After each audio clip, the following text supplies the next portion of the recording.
소스를 간략하게 보여드렸는데요. 메인 함수만 있고 form은 하나 있고요. for i는 0부터 5보다 작은 동안에 프린트문을 5번 했네요. 여러분들이 이렇게 프로그램을 작성을 하죠. 근데 이 프로그램을 실행을 해야 되잖아요. 이 실행이 직접 안 되죠? 왜 안 되죠? 컴퓨터의 CPU에서 실행을 해야 될 텐데 CPU는 고급 언어를 알아듣고 실행하는 게 아니고 기계어만 실행을 하잖아요. 그러니까 기계어 명령들. 그래서 고급 언어 문장들을 이렇게 기계어 문장들로 변환을 해줘야 되죠. 그 역할이 컴파일러죠. 그래서 만약 이 소스를 test.c라고 작성을 했다면 C 컴파일러를 통해서 번역을 하면 test.obj 목적 코드가 생성되는 거죠.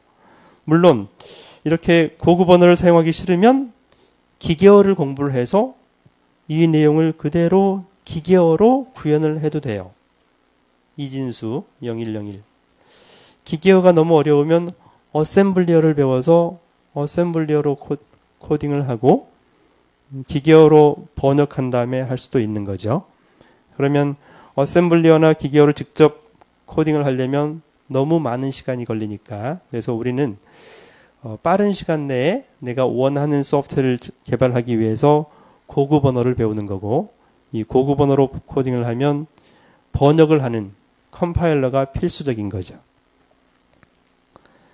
네, 그래서 아까 얘기한 것처럼 오토메타 이론하고 문법 이론, 파싱, 컴파일러 작성 도구들을 배우게 되고요. 그럼 먼저 어쨌든 우리는 고급 언어로 프로그램을 작성을 하는데 고급 언어로 프로그램 작성할 때 어떻게 작성해요? 일단 메모장과 같은 에디터를 이용해서 shop include 어쩌고저쩌고 studio stdio.h main 이렇게 작성할 수도 있죠. 근데 여러분들은 대부분 그렇게 메모장을 이용해서 작성하지 않고 통합 환경을 이용해서 작성을 하죠. 그래서 여기 왼쪽은 이클립스, 자바 개발할 때 주로 사용하는 통합 환경이고요. 우측에 있는 것은 주로 C, C++ 개발할 때 비주얼 스튜디오 통합 환경을 스크린 캐치한 거고요. 그래서 이런 통합 환경을 IDE라고 하죠. IDE Integration, Integrated Development Environment. 그러니까 통합 개발 환경을 사용을 하고요. 그러면 이 통합 환경 비주얼 스튜디오에는 어떤 기능들이 있어요? 기본적으로 에디터 기능이 있어야 되겠죠. 그 다음에 컴파일러도 여기서 메뉴를 클릭하면 컴파일을 클릭하면 컴파일 되도록 이런 기능도 있어야 되겠죠. 또 에러를 디버깅할 때 디버깅 기능도 있어야 될 테고요.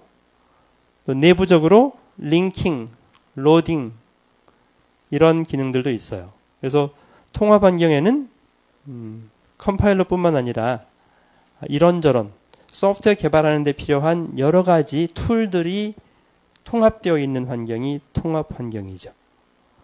그래서 통합 환경을 요즘은 리눅스에서도 통합 환경을 많이 사용하는데 옛날에는 리눅스에서는 통합 환경이 잘 발달되어 있지가 않았었어요.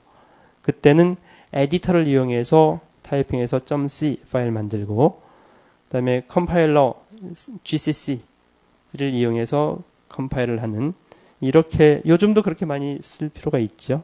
그래서 네, 컴파일러가 사용되는 그 통합 환경도 한번 이 얘기를 하는 게 좋을 것 같아서 말씀드린 거고요.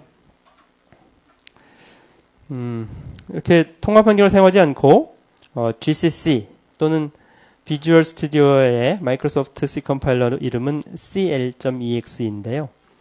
GCC 또는 CL.ex를 통해서 CMD, 그러니까 명령 프롬프트에서 실행하는 그런 방법도 소개를 한 거고요. 그래서 요즘도 비주얼 스튜디오 많이 사용하나요? 비주얼 스튜디오 사용할 때 명령 프롬프트에서 사용하려면 여기 프로그램 파일즈 밑에 그 마이크로소프트 C 컴파일러가 설치되어 있는 곳을 찾아가면 vc-vars32.bat 배치 파일이 하나 있어요. 이 배치 파일을 한번 실행을 해줘야지 여기서 cl.exe를 사용할 수가 있죠. 일단 요 예는 저는 이미 GCC 컴파일러를 설치해 놨었고요. 그래서 GCC를 이용해서 test.c를 컴파일하는 예를 보여드린 거고요. GCC 대신에 마이크로소프트 C 컴파일러 cl.exe를 사용하려면 배치 파일 한번 실행한 다음에 여기 배치 파일 한번 실행했네요. 실행한 다음에 cl.exe를 이용해서 test.c를 이렇게 컴파일하는 두 가지 컴파일 방법을 보여드린 거죠. 이건 이제 자기가 편한 것을 쓰면 되고요. 컴파일러들은 모두 다 같진 않아요. 그러니까 지금 GCC처럼 오픈된 컴파일러, 마이크로소프트 C처럼 원래 판매를 하는 컴파일러, 물론 이제 교육용으로는 요즘 무료를 하고 있지만 원래 회사에서는 구입해서 써야 되잖아요. 이렇게 상업용으로 제공하는 컴파일러가 기능이 같진 않겠죠. 아무래도 돈 받고 팔려면 더 뭔가 기능이 좋아야 될 텐데요. 그래서 GCC를 이용해서 컴파일했을 때 마이크로소프트 C를 이용해서 C 컴파일러 이용해서 컴파일했을 때 파일 사이즈라든지 실행 속도라든지 이런 것들이 다를 수 있어요. 또 특히 이 컴파일러를 사용할 때 여러분들은 숙제를 빨리 하기 위해서 빨리 테스트하고 잘 실행이 되면 그냥 제출을 하잖아요. 근데 이제 상업용 소프트웨어를 개발할 때는 가장 효율적인 실행 파일로 판매를 해야 돼요. 그래서 컴파일할 때 최적화 할 거냐, 마이크로소프트 C 컴파일러 경우에는 디버깅 모드로 컴파일 하느냐, 릴리즈 모드로 컴파일 하느냐 두 가지 옵션이 있어요. 그래서 보통 디폴트로 디버깅 모드로 돼 있죠.